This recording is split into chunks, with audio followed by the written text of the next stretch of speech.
Hi everybody, welcome back to part 2 of the Online Gambling Bible Short-Handed Cash Game Strategy series. Rob here with you again. So today, as well as just playing some hands, I want to talk a little bit about playing pots in position and always trying to play in position and when to loosen up and when to tighten up. So I'll be keeping that in mind as I play some interesting hands hopefully during the session as well. So here on this table, bottom right, I raised ace 10 suited under the gun and got called by this guy Lillibard, who called the flop, so there's no reason not to bet again on the turn here. And then we make the nut flush on the river, so it's an easy bet again. Sorry, there's lots of action going on here at the moment, so I'm just going to bet pretty big. Hopefully he pays us off. And he folded. So this guy, I had second pair on the flop here, and I just gave up on the turn when he called the flop after raising the button. So I think when he bets the full size of the pot in the river after the flush comes in, it's a pretty easy fold. Okay. So yeah, what I wanted to talk about was loosening up as you're in position. So the closer you get to the button, the more and more hands you can play. And when you're in early position, you should be closing down a little bit and not playing as many hands, because acting last in the hand is one of the most important things you can do. Now, these tables at Winamax are only 5-handed, but if you play most sites at their short-handed games are 6-handed, and again, it's even more important if you play full ring games or tournaments that you loosen up gradually as you get towards the button. And personally, once I'm on the button, I'll almost open any two cards for a raise, because it's such a powerful tool to be in position, you know. So ace, queen, jack flop when this guy calls our raise here. So we'll continuation bet once here, and then give up if he calls. We do have a gut shot. So here we flop second pair, so I'm just going to check this one back here against this guy and maybe call him down and just decide what to do in the turn. We flopped two pair here, so I'm not even sure if it's a great idea to raise here if he bets into us. I think it is a raise because he could call us with any flush draws or anything like that, and it does look like kind of a strange play to check back the flop and then raise the turn. And he just gives up. He was obviously just taking a stab with a very weak hand there. So I opened king 6 suited on the button and got called by both blinds. I don't really like this flop, especially with two people, and there's lots of straight draws and flush draws out there, so I'm just going to give up. Ace 10 offsuit is about the weakest hand I'd open in the first position on these tables, but for the benefit of the video I will. We ended up river in top pair here, so I might just put in a small bet and hope to get called by something like pocket sixes. Again, so I'll just bet out once here. With my ace 10 I missed completely, but it's worth taking a stab again. This board isn't great for me. It hits a lot of hands, lots of straight draws that won't give up, but fortunately this guy gave up this time. Again, that's why ace 10 suited is kind of the worst hand I'd open in the first position there, because there's not really a lot of good situations you can get yourself in if somebody calls you. With ace 5 offsuit here, you might be thinking that that's quite a weak hand, but when I'm in position, I'm always going to call with an ace versus the guy who opens in the small blind. He's certainly going to have a very wide range of hands, and I'll call here. I flopped the queen here and just bet out into the two guys on this table. Again, I'm just going to bet and then raise from the small blind with my suited ace, and he calls me, and I river two pair, and then I'm going to bet my ace on this table.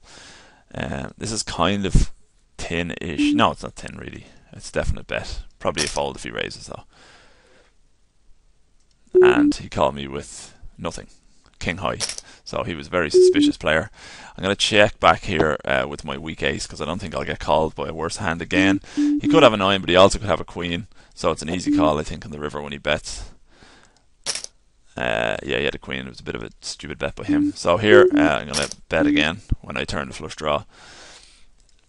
And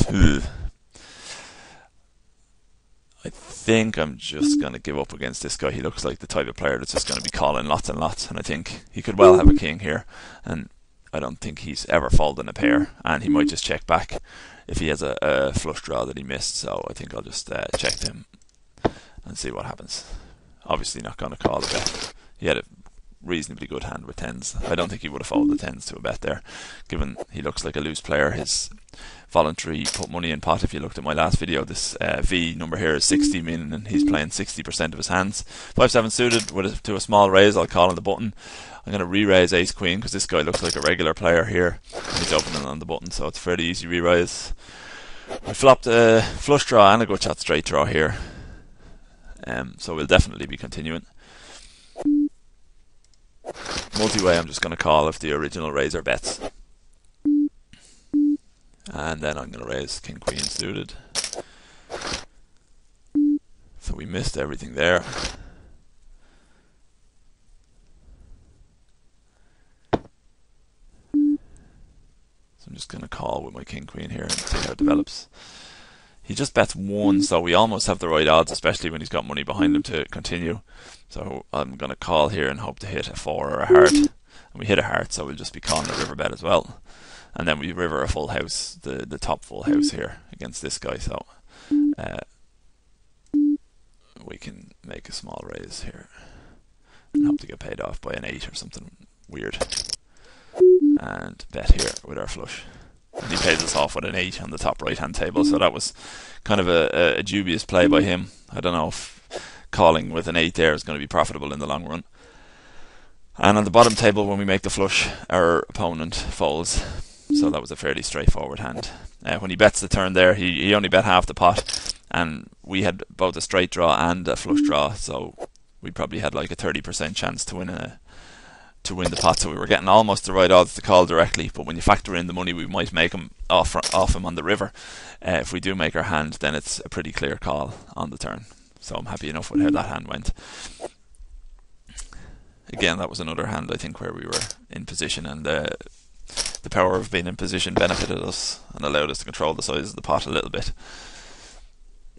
If you look, if you do end up buying this tracking software package, Hold'em Manager, you can check how much you've won in each position, and if you get a big database of hands together, you'll invariably find that the button is going to be your most profitable position, followed by the position just in front of it. There's the button position here, and this position to the right is called the cutoff by most people in poker. It's a fairly popular poker term, so yeah, you'll find that that's going to be one of your more popular or one of your best winning positions. With ace-5 offsuit here, I know I do have an ace, and this guy's just raising the button, but it's a bit of a messy hand, so I'm just going to fold it.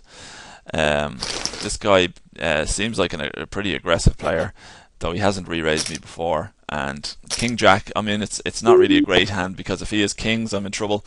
If he is jacks, I'm in trouble.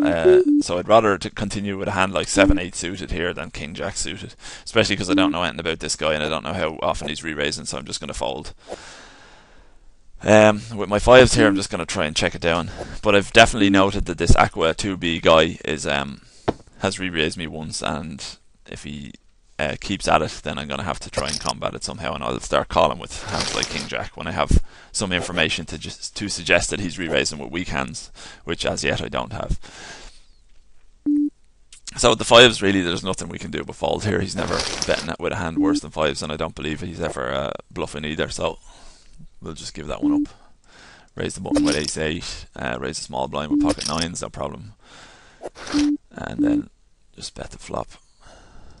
Fairly straightforward. This guy's playing 62% of his hands, so he's a really, really wide range. Now, that's not really such a good card for me, so I think if I didn't have any showdown value or like have a pair here, I'd often bet the turn to represent that I have the ace, but when I have the pocket 9s, I might just try and check it down, and hopefully he checks it down with a 7 or something like that. I am going to call once because I don't really believe that he has a strong hand, being such a loose player here, and then I get extremely lucky on the river, so I'm just going to bet right into him because I don't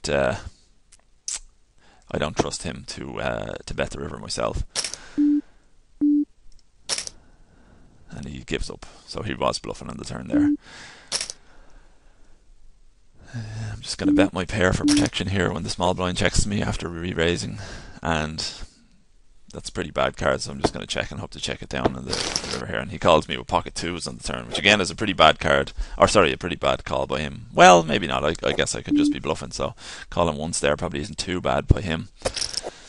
Pocket kings on the top right now, so that's another chance to get to play hand, and I guess our friend here who's playing very loose will end up calling us.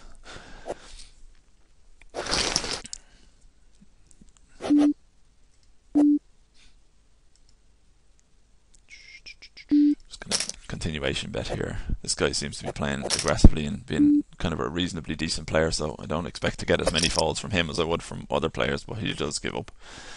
As I said, this hand on the top right there, where I had the pocket nines and I check called the turn after the ace fell, I'm not delighted about my play there, but I think it's okay against this guy in the long run, this Rutoto guy, because he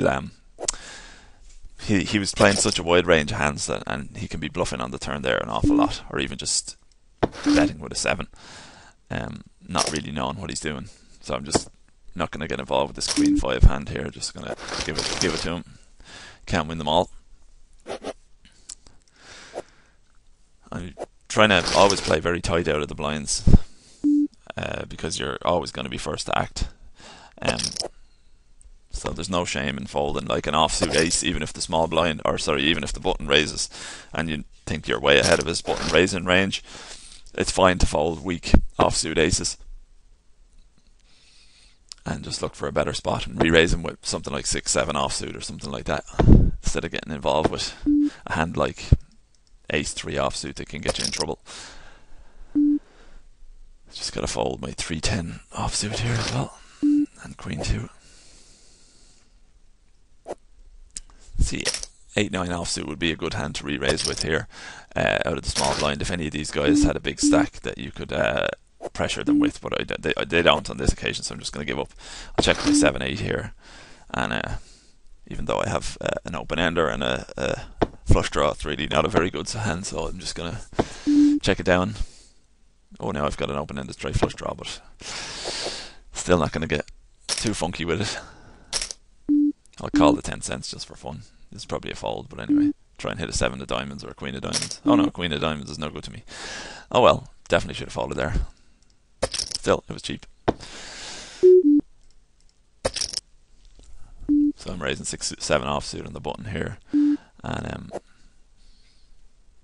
I raise ace-5 suited here. So this guy re-raises tiny, so I'm getting the direct pot odds. I've only to call 15 cents into a pot of 70, so pretty easy call here. And I flop open-ended, but the top end of it isn't very good, and he bets full pot into me, so it's very likely he has aces or kings or something here, so I'm just going to give up. On this table I'm going to re-raise with 9-5 suited to keep up an aggressive image, and I'm going to bet my second pair here just because this guy can have anything. So I get cold call from the small blind, my re-raise, which is kind of worrying. I often put players on something like 10s or jacks or ace-queen when they do that at these low stakes games, so I'm just gonna, well, that's a weird play by him. I'm gonna raise and still represent that I have a strong hand and see what he does. So it's very possible that he has maybe a hand even as strong as kings here, but it definitely ace queen, jacks, something like that. So I don't think the turn card is a good one to follow up on, so I'm just gonna check and hope to hit a 9 in the river or give up otherwise. I'll call 10 cents for the sake of it. And he had pocket 8s, which is, he played just really strangely and badly. So I'm happy that to take that pot down. But now everyone has seen that I re-raised with 5-9 suited, so I'm not going to get any credit for quite a while on this table. I'll call with the king-queen offsuit here, flop top pair. No reason to think I don't have the best hand here. I'm just going to raise this guy all in. Hopefully he is some weak king or some crappy hand. And I'm going to raise the queen 9 suited after the small blind limps in here, and flop 2 pair against the same guy again, and I'm just going to give up on this rather wet board here.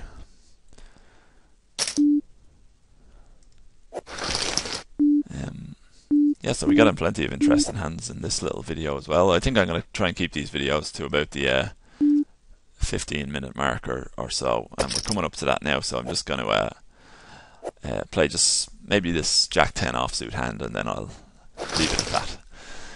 Okay, no action there, so let's just see if anything interesting comes up in the next couple of hands. No, okay, so we'll leave it at that there. Hopefully I've explained a little bit about the importance of playing in position and trying to stay out of troublesome spots in the blinds and doing all your damage from the cutoff. And again, not being too loose in the first positions, because if you're too loose in the first positions, you're opening up for people behind you to call and just mess with you after the flop. So hopefully that's the lesson you can take away from this first video, or sorry, this second video, is to just do all your damage in position. Okay, so I'll be back soon with another online gambling strategy video for you to take a look at. So for now, good luck at the tables. Bye.